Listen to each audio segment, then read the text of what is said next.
Hey guys, welcome back. Coach Jason. I hope you're doing well. So I want to talk about VO2 max training today, particularly when it comes to middle distance athletes. Most of the time, focusing on the 800 meters, the 1500 or the mile, but on occasion going up and running the 3K and the 5K and so on, and how it can be utilized, when it can be utilized, and just how relevant it is. And first of all, VO2 max training, as it pertains to pretty much anybody, is a really accurate indicator of your abilities and your fitness. Okay. And how you set up the training is important too. And I've gone over this recently as well. I did VO2 max training versus anaerobic training, anaerobic threshold training. That's in the description below. I'm also going to put a bunch of middle distance specific videos in the description too. So if you find this helpful, and I'm going to give you a batch of workouts, you see my whiteboard here. If you find this helpful, you're definitely going to find some good intel in the other videos. So if you haven't yet subscribed yet, make sure you do that right now, particularly if you're a runner or a coach and you just want a lot of good running content and training content. This channel is the one for you, okay? And I've coached for the last 2 decades. I'm also a former competitive runner too, but I've coached the last 2 decades from middle distance runners all the way up to the marathon. All levels, beginner, intermediate, and up to the elite level. So I think you'll find a lot of the detail in this channel, content in this channel, very, very, very informative. And it's workouts galore. I've got cross-country training programs, half mile, 3K, 5K, 10K, half marathon, all different levels, fully detailed programs, and hundreds and hundreds of workouts on this channel alone. So you're not going to want to miss it. So hit that notification if you don't want to miss more videos that are coming out in the future. Make sure you hit the thumbs up. It's really helpful to the channel's growth as well. And if you haven't subscribed yet, please do so. It's really, really helpful to the channel. I'm trying to get to 1,000 subscribers over the next month or so. And I'm at about almost at 850. So hitting that sub, even if you don't plan on watching all the videos, is still greatly helpful to the channel. And it's really, really greatly appreciated too. It helps other people know that this channel exists. And my goal is to help as many people in the coaching and running community as possible. So I hope you enjoy the videos that you watch. But let's get over here now and talk about this, okay? You'll see my whiteboard, okay? And I've got a lot of videos with whiteboard, okay?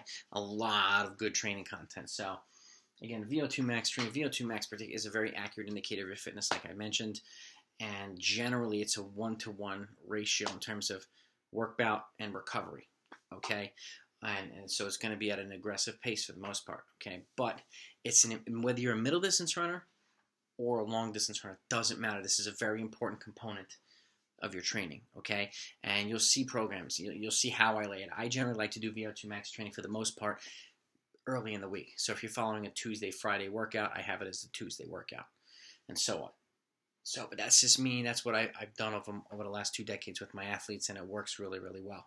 But again, you do as you see fit, what you feel is most appropriate for yourself or your athlete. But I want to, at the very least, go over these workouts for you so that you know you have an understanding, okay? If this is new to you, I would start here, okay? Now, this is 30 seconds hard versus with 30 seconds easy, okay? And you start at about 8 reps.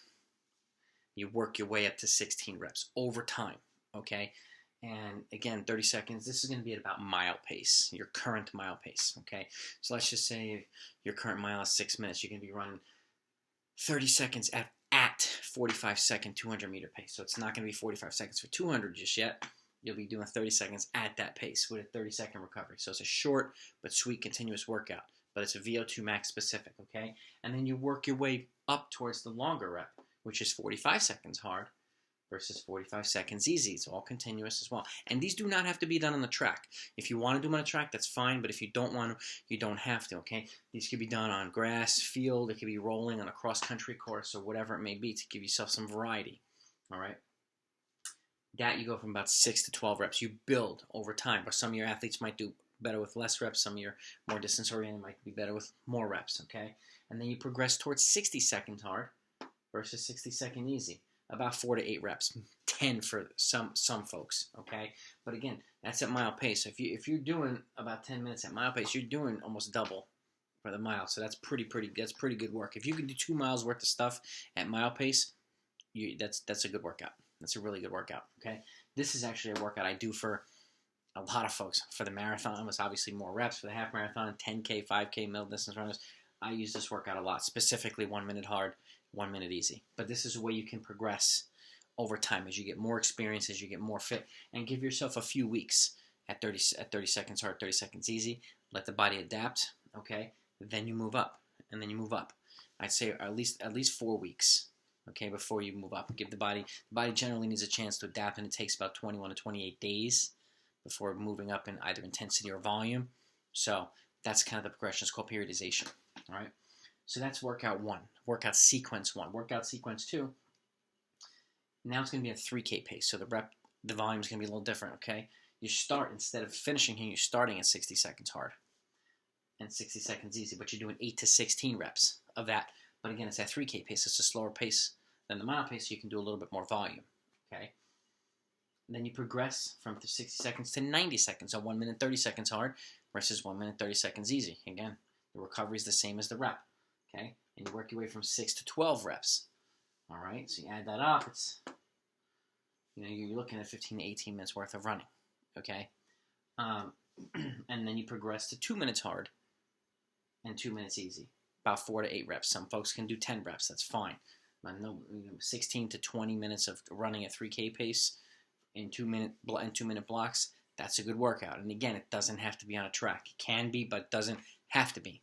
Okay, so now you're adding some volume here, okay? You're doing a little bit more volume at 3K pace, but again, equal recovery keeps it at VO2 max intensity, particularly when you're running at the prescribed paces, okay?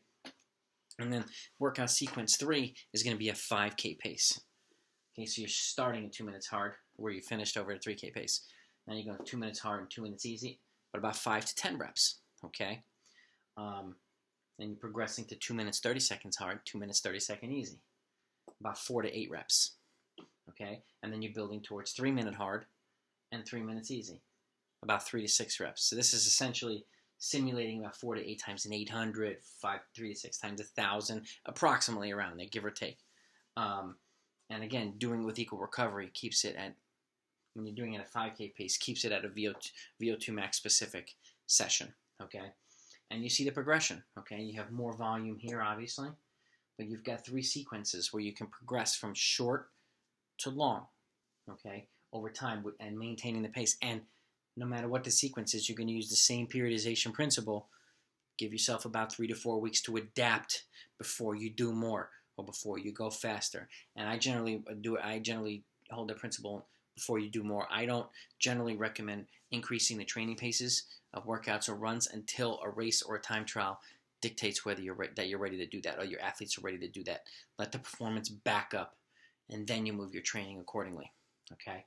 Last thing you want to do is have yourself or your athletes training way beyond their fitness right now, because the recovery component is going to be different, because you'll have people hanging on for dear life to people who are just in a little bit more experience, a little bit more fit, okay? And the response to the workout's going to be different, okay? So it's important to train at the right training paces. I'll have a video of that down below as well. If you haven't seen that one, I highly encourage you to do it, because I broke it down from 8 minutes a mile to a 4 minute mile. So I know exactly how to break down your training paces for everything. So that's a video you don't want to miss. I highly encourage you to watch it. So these are 3 sequences, VO2 max specific. Again, these are great workouts for middle distance runners, okay? And you can, even if you do a 2-week cycle, you can do, or a 4-week cycle, let's say, okay? The first 2, let's say if it's Tuesday, Friday, week 1, you do 5K pace on a Tuesday. Week 2, you do 3K pace on a Tuesday. Week 3, mile pace on a Tuesday, okay? And then the following week, you could do 800 meter pace on a Tuesday or something like that. So you're progressively getting faster every week. Or you can do workout, let's say Tuesday of week 1, Friday of week 1, Tuesday of week 2, and then 800 meter pace Friday of week 2. Now you have all 4 paces in a 2-week span that you could repeat again.